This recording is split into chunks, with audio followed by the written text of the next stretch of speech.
ഈശോ മിശിഹായ്ക്ക് സ്തുതിയായിരിക്കട്ടെ. ഇന്ന് ഏപ്രിൽ 14 വിശുദ്ധ ബെനഡിക്ട്. ഫ്രാൻസിലെ സാവോയിൽ ജനിച്ച വിശുദ്ധ ബെനഡിക്ട് ഒരാട്ടിടയനായിരുന്നു.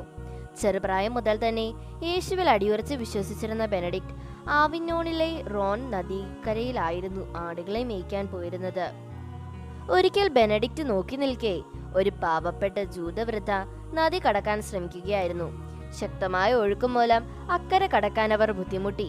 നദിക്കരയിൽ നിന്നിരുന്ന കുറെ ചെറുപ്പക്കാർ അവരെ കൂക്കി വിളിച്ച് കളിയാക്കി. ബെനഡിക്ട് ദൂരെ നിന്ന് ഇതെല്ലാം കാണുന്നുണ്ടായിരുന്നു. അവൻ ഓടിയെത്തി ആ വൃദ്ധയെ സഹായിച്ചു. പ്രത്യുപകാരമായി യഹൂദന്മാരുടെ സ്വർണശേഖരം ഒളിച്ചു വെച്ചിരുന്ന സ്ഥലം ബെനഡിക്റ്റിന് പറഞ്ഞു കൊടുത്തിട്ട്, നീ വലിയ കാര്യങ്ങൾ ചെയ്യാനായി പിറന്നവനാണ് എന്ന് പറഞ്ഞ് അവർ അനുഗ്രഹിച്ചു. കാലം കടന്നുപോയി. നിധിശേഖരം തപ്പി ബെനഡിക്റ്റ് പോയില്ല. 15 വയസ്സുകാരനായ വെറുമൊരാട്ടിടയന് അത്ര വലിയ കാര്യമായി അത് കണക്കാക്കിയില്ല. റോൺ നദിക്കരയിൽ പിന്നീട് പല ആളുകളും ഒഴുക്കിൽപ്പെട്ട് മരിച്ചു. പല അപകടത്തിന് ബെനഡിക്റ്റ് സാക്ഷിയായിരുന്നു. അങ്ങനെയിരിക്കെ ഒരു ദിവസം പെട്ടെന്ന് സൂര്യൻ ഇരുണ്ടു. അതൊരു സൂര്യഗ്രഹണ ദിവസമായിരുന്നു. പകൽ വെളിച്ചം മാന് കൂരിരുട്ട് വന്നു. ഇരുട്ടിലിരിക്കെ ബെനഡിക്റ്റ് ഒരു ശബ്ദം കേട്ടു. യേശുവിന്റെ നാമം നിന്നോട് ആവശ്യപ്പെടുന്നു, പോയി റോൺ നദിക്കരയിൽ ഒരു പാലം പണിയുക. അക്കാലത്ത് പാലം പണിയുക എന്നത് ഒരു പ്രേക്ഷിത പ്രവർത്തനമായാണ് കണക്കാക്കിയിരുന്നത്. ബെനഡിക്റ്റ് മറുപടിയായി ചോദിച്ചു, എന്റെ ആടുകളെ ഉപേക്ഷിച്ചിട്ട് ഞാൻ എങ്ങനെ പോകും? അവയെ ഞാൻ കാത്തു പരിപാലിച്ചു കൊള്ളാം. മാത്രമല്ല, നിനക്ക് തുണിയായി ഞാൻ മാലാഖമാരെ അയക്കും. ബെനഡിക്റ്റ് അശരീരി ആവശ്യപ്പെട്ടതുപോലെ ചെയ്തു. മറ്റാട്ടിടയന്മാർ ആടുകളുമായി ബെത്ലഹേമിലേക്ക് പോയ തക്കം നോക്കി തന്റെ ആടുകളെ ഉപേക്ഷിച്ച് റോൺ നദി കടന്ന് ബെനഡിക്റ്റ് അക്കരയ്ക്ക് പോയി. ഒരു മാലാഖ അവന്റെ കൂടെ ഉണ്ടായിരുന്നു. മറ്റുള്ളവർക്ക് മാലാഖ അദൃശ്യയായിരുന്നു. ബിഷപ്പ് താമസിക്കുന്ന സ്ഥലത്താണ് ബെനഡിക്റ്റ് എത്തിച്ചേർന്നത്. റോൺ നദിക്ക് കുറുകെ പാലം പണിയണമെന്ന് ദൈവം തന്നോട് ആവശ്യപ്പെട്ടതായി ബെനഡിക്റ്റ് പറഞ്ഞു. എന്നാൽ ബിഷപ്പ് അത് വിശ്വസിച്ചില്ലെന്ന് മാത്രമല്ല, അവിടുത്തെ ന്യായാധിപൻ അവനെ ശിക്ഷിക്കുമെന്ന് ഭീഷണിപ്പെടുത്തുകയും ചെയ്തു.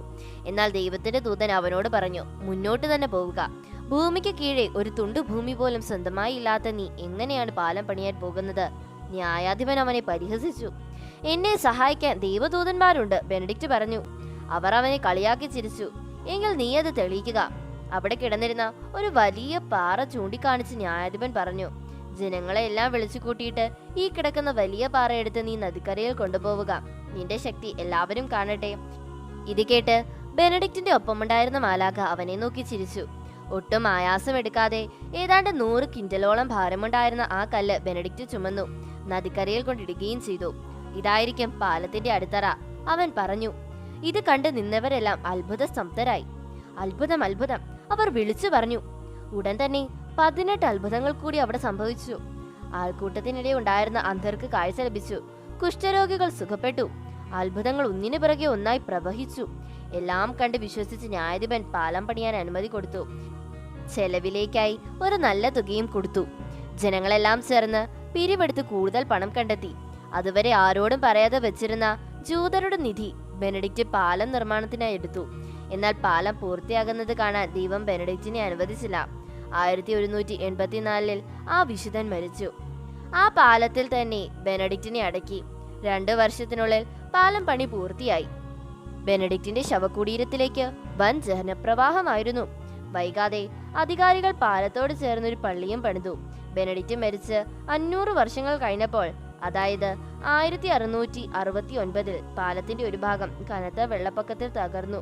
ബെനഡിക്റ്റിന്റെ ശവകുടീരം നശിച്ചിരുന്നില്ല. മറ്റൊരു സ്ഥലത്തേക്ക് മാറ്റി സ്ഥാപിക്കുന്നതിന് വേണ്ടി ബെനഡിക്റ്റിന്റെ ശവകുടീരം തുടർന്നു. 500 വർഷങ്ങൾ കഴിഞ്ഞിട്ടും മൃതദേഹം അഴുകിയിരുന്നില്ല. ഒരു കേടുപാട് സംഭവിക്കാതെ മരിച്ച ദിവസത്തെ പോലെ തന്നെ ഇരുന്നു. കണ്ണുകൾ പോലും അതിന്റെ തിളക്കങ്ങൾ നഷ്ടപ്പെട്ടിരുന്നില്ല. അതേസമയം കല്ലറയ്ക്കുള്ളിലെ ഇരുമ്പ് കട്ടകൾ പോലും ദ്രവിച്ചിരുന്നു. ആവിനോയിലെ കത്തീഡ്രലിലേക്ക് ബെനഡിക്റ്റിന്റെ ശവകുടീരം പിന്നീട് മാറ്റി സ്ഥാപിച്ചു. ഇന്നീ ദിവസം എല്ലാ അന്ധരെയും കുഷ്ഠരോഗികളെയും സമർപ്പിച്ച് നമുക്ക് പ്രാർത്ഥിക്കാം. ദൈവം നമ്മെ എല്ലാവരെയും സമൃദ്ധമായി അനുഗ്രഹിക്കട്ടെ.